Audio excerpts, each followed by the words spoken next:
Hi, it's Matt from One Week Bath with our continued series of short videos on bathroom design, product selection, and remodeling.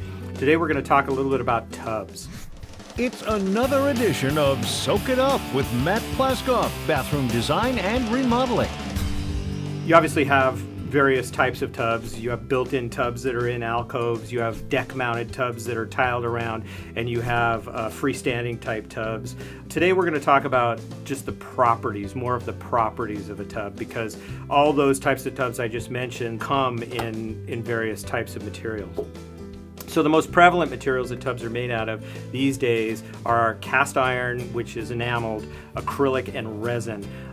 In the past, they used to make tubs out of steel tubs. They were very cheap. Fiberglass, very cheap. In terms of the properties, obviously cast iron is a heavy material that is enameled, and the acrylic tubs are essentially molded and rolled acrylic, not fiberglass, but acrylic, nice solid acrylic. The top manufacturers make acrylic tubs as well as cast iron tubs. There's nothing wrong with an acrylic tub, and I'll tell you a little bit about the properties of these tubs in a second.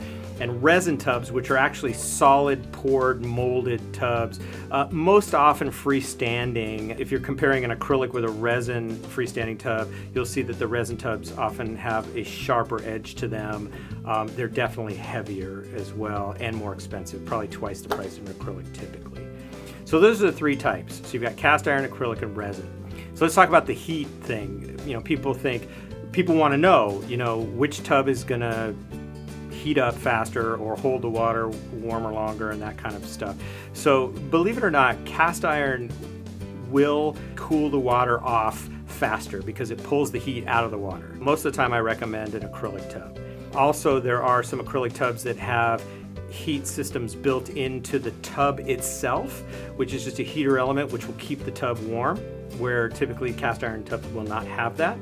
And then, obviously jacuzzi, you can have an inline heater and that kind of thing. But if we're just talking about a soaking tub, typically I would say that an acrylic tub or even a resin tub is going to maintain the heat better than a cast iron. As far as weight goes, you could probably imagine the cast iron, you have to consider, can my floor handle this? An acrylic tub can weigh 50 pounds and a cast iron tub can weigh 500 pounds. That's a very different thing. Most homes are engineered to support that kind of weight, but it is a little bit of a consideration.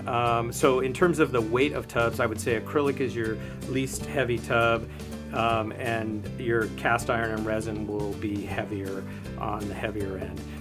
The benefit with acrylics and resin tubs is that they don't chip. Typically, if you were to scratch that tub, you could polish it out just like you could polish any kind of an acrylic out. If you were to chip the enamel on a cast iron tub, there are some repair kits, but that's typically when the rust starts to happen and then it just continues to happen.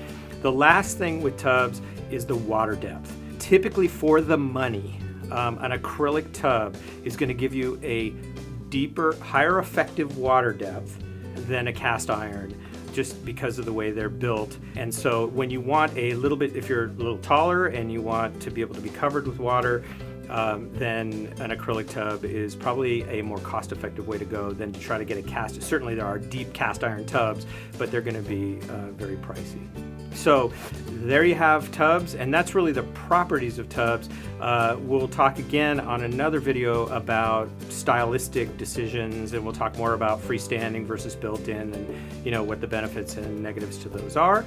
Check out our videos on YouTube. We've got them posted on our website. We post them on Facebook and Instagram all the time, so follow us there, and I'll talk to you soon.